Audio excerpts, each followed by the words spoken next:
예수 그리스도의 계시 이런 제목으로 계시록 1장 1절에서 8절 말씀 우리 함께 나누도록 하겠습니다.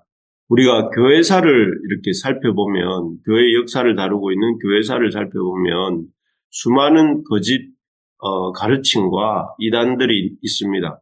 그런데 그 많은 이 가르침과 거짓 가르침과 이단이 이렇게 다루는 책이 요한계시록입니다.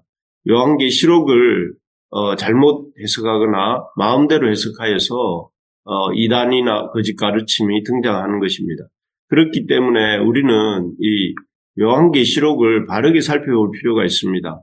오늘부터 이제 시작되는 요한계시록 말씀을 통해서 요한계시록이 어떤 책인지 또 무엇을 다루고 어떤 주제를 살피고 있는지를 우리가 앞으로 여러 기간을 두고 살펴보기를 원합니다.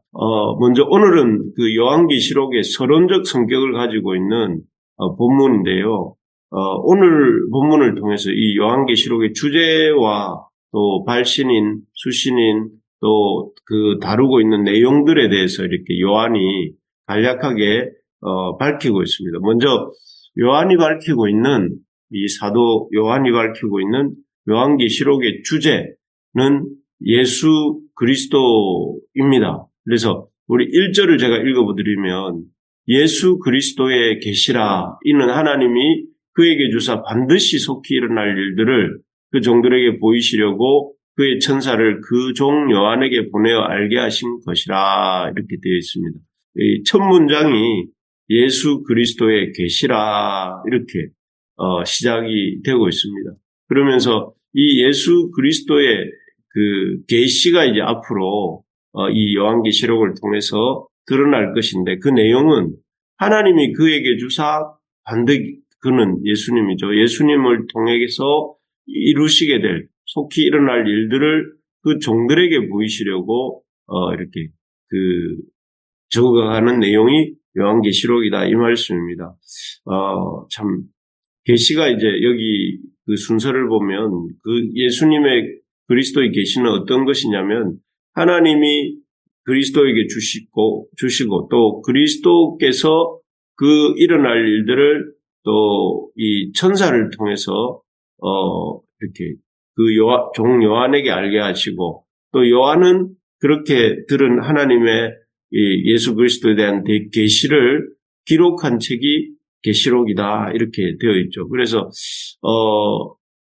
이 계시록의 기원이 하나님이시고 또 계시록의 내용이 예수 그리스도이시고 또 이 예수 그리스도에 대한 계시를 하나님이 천사를 통해서 요한에게 주셨다 이렇게 볼 수 있습니다. 그래서 이 하나님이 이 주신 계시로서 우리가 이 말씀을 읽는 자, 3절에 보면 읽는 자, 듣는 자, 또 그 가운데 기록한 것을 지키는 자는 복이 있다 이렇게 말씀하고 있습니다.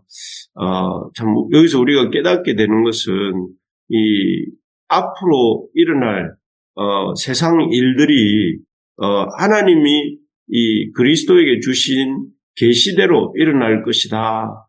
여기 보면 하나님이 1절에 그에게 주사 반드시 속히 일어날 일들, 예수님의 손에 주셨고 또 그래서 예수 그리스도를 통해서 속히 일어날 일들을 이렇게 말씀하시는 것이지 않습니까? 그래서 이 우리 인류의 역사와 역사에서 일어나는 일들이 그냥 일어나고 싶은 대로 일어나는 것이 아니고 또 사람들에 의해서 일어나는 일들이 아니라 하나님이 세우신 그리스도를 통해서 그 주신 계시대로 하나님이 뜻하신 뜻과 계획대로 일어나게 된다 하는 것이죠. 그러므로 우리가 깨닫게 되는 것은 이 역사의 중심은 또 역사가 펼쳐지는 중심은 예수님을 중심으로 이루어지는 것이고 또 그 예수 그리스도를 중심으로 하나님이 계시하신 말씀, 그 말씀대로 펼쳐지기 때문에 우리가 말씀을 읽고 듣고 지키는 것이 무엇보다 중요한 것이다 하는 것이죠. 그래서 우리가 어떻게 살아야 되는가? 하나님 말씀을 하나님이 예수 그리스도를 통해 주신 말씀을 읽고 듣고 지키는 삶을 살아야 된다 하는 것입니다. 한마디로 말씀 중심의 삶을 사는 것이 우리가 복을 받는 길이다 하는 것입니다. 참 우리 인생의 가장 큰 복이 무엇인가 하면 말씀이신 그리스도를 알고 말씀을 의지하여서 말씀에 순종하여서 사는 삶이야말로 복된 삶이고 지혜로운 삶이다 하는 것이죠. 그래서 참 우리 이 계시록 말씀을 통해서 의외로 우리가 생각해 볼 때 어떤 여러 가지 특별한 환상이나 뭔가 그런 신비적인 것들을 말씀하는 것이 아니라 말씀이신 그리스도 그분을 읽고 또 듣고 그분의 말씀을 읽고 듣고 지키는 자가 되라 하는 것을 이 서론에서부터 요한은 우리에게 알려주고 있습니다. 그래서 이 깊어가는 참 가을 또 이렇게 새로 시작되고 있는 겨울 앞의 문턱에서 우리가 하나님 말씀을 참 가까이 하고 또 깊이 묵상하는 그런 은혜가 있기를 소망합니다. 두 번째로 이 요한계시록의 주제가 예수 그리스도였다면 둘째로 이 요한계시록의 발신자는 요한이고 또 그 수신자는 아시아의 7교회다 하는 것이죠. 여기 4절 5절에 보면 이렇게 되어 있습니다. 발신자에 대해서 요한은 아시아에 있는 7교회에 편지하노니 하면서 이제 그 편지의 내용, 그런 편지를 쓰게 된 내용이 이렇게 말합니다. 먼저 성부에 대해서 이제도 계시고 전에도 계셨고 장차 오실 그리고 성자 하나님에 대해서 그의 보좌 앞에 있는 7명, 이는 성령이죠. 그리고 성자에 대해서는 이 충성된 증인으로 죽은 자들 가운데서 먼저 나시고 땅의 임금들의 머리가 되신 예수 그리스도, 이렇게 삼위 하나님으로부터 오는 은혜와 평강이 너희에게 있기를 원한다 하면서 이제 그 예수 그리스도께서 우리를 위해 하신 일들이 무엇인지를 이렇게 보여주고 있습니다. 그래서 우리가 이 요한계시록을 읽고 해석할 때마다 우리가 읽고 싶은 생각을 먼저 이렇게 앞세우기보다는 발신자인 그 요한과 또 그 요한이 이 편지를 쓰고 있는 형편과 의도, 또 아시아 7교회가 가지고 있는 역사적인 상황과 형편을 고려하면서 이 역사 문화적인 상황과 환경을 고려하면서 읽어야 된다 하는 것입니다. 그래서 이 수신자가 있고 발신자가 있다. 이 말은 그 발신자가 발신하는 의도와 생각이 있는 것이고, 또 수신자들이 처하고 있는 또 그 내용, 이 계시록의 내용을 받을 때에 그런 상황과 형편이 있다 하는 것이기 때문에 이것들을 고려하면서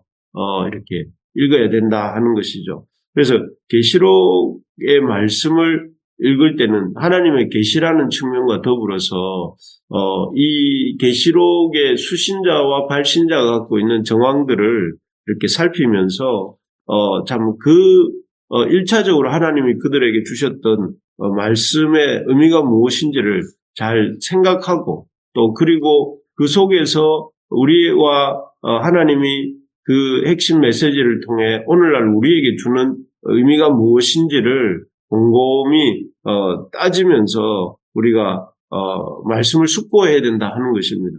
그래서 하나님 말씀을 이 계시록의 이 말씀을 신비적인 것이 아니라 그 시대적 정황 속에서 읽을 필요가 있다 하는 것입니다. 그래서 우리가 성경을 읽을 때 항상 나에게 주는 메시지가 무엇인가를 우선적으로 고려하기보다 그 시대의 상황 속에서 하나님이 주시고자 하셨던 말씀의 의미와 또 오늘날 우리에게 그 말씀이 전해주는 의미가 무엇인지를 잘 단계적으로, 또 그러면서도 참 이 성경의 문맥 속에서 또 역사적 정황 속에서 이렇게 이해할 필요가 있다 하는 것입니다. 그래서 참 그런 면에서 이 계시록 말씀을 우리가 대하는, 또 그리고 그런 것이 사실은 삶을 살아갈 때 사람들을 대하는 태도일 필요가 있습니다. 그래서 다른 사람들의 어떤 처한 상황과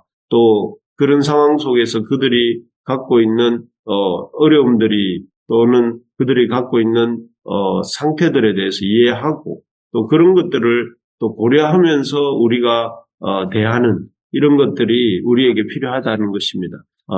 끝으로 이렇게 계시록의 기록 목적, 계시록을 기록한 목적은 무엇인가? 그것은 그리스도와 그리스도의 교회가 가진 영광을 알려주기 위함입니다.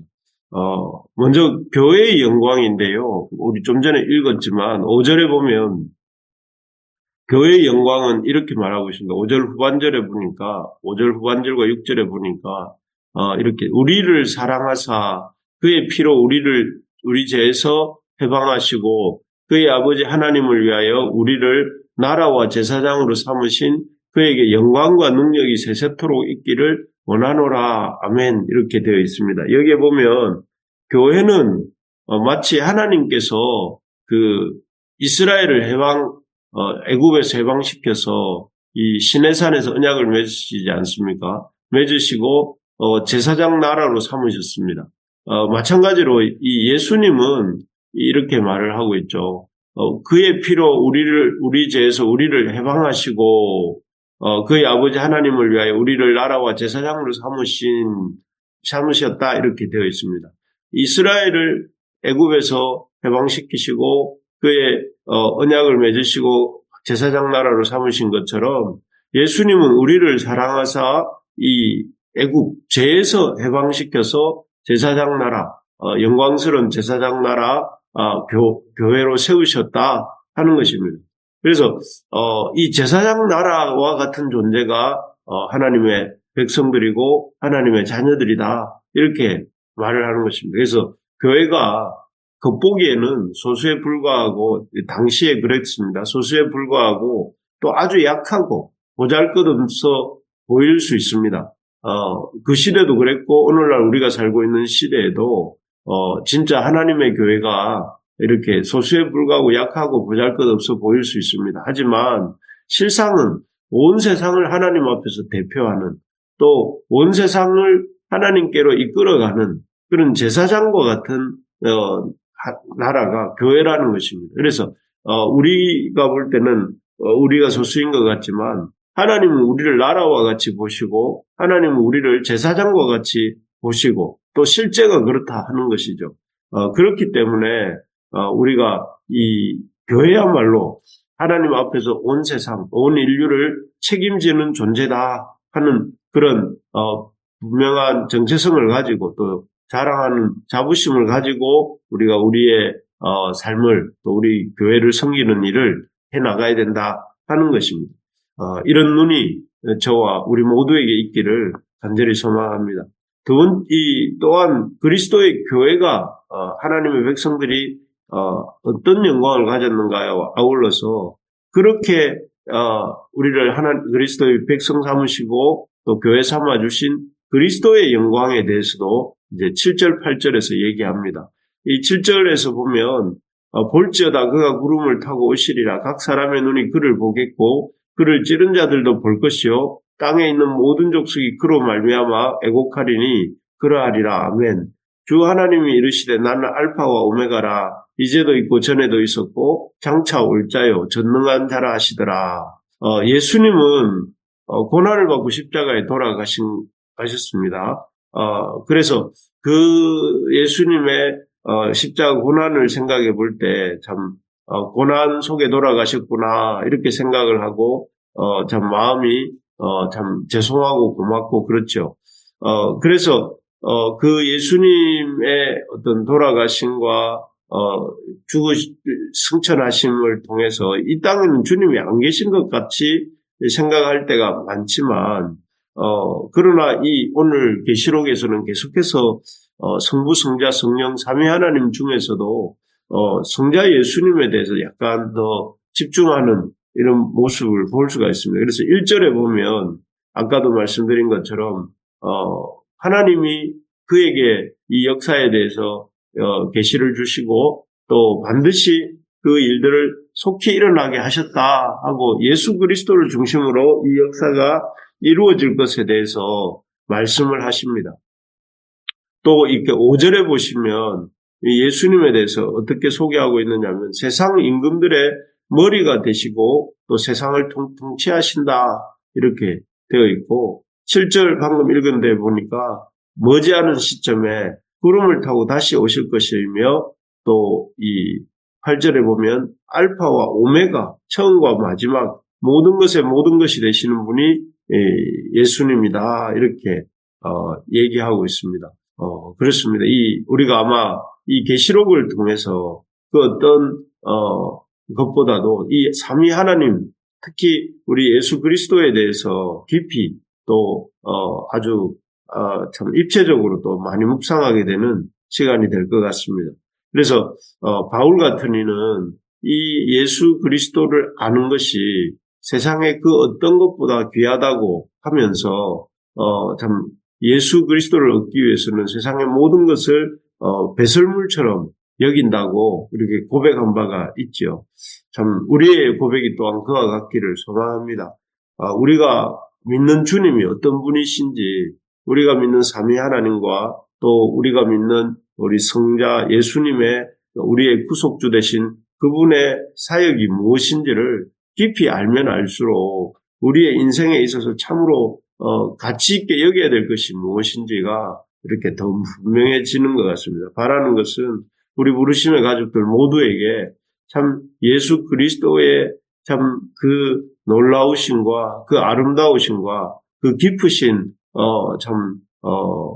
사랑과 또 그 놀라운 하나님 예수 그리스도의 이런 사역의 의미들을 깨달아지는 복이 있기를 간절히 기도합니다. 그래서 참 우리가 이 계시록을 통해서 올바른 하나님의 계시관과 또 역사관과 종말관에 대해서 배우고 정립하는 그런 복된 시간이 될 수 있기를 간절히 기도합니다.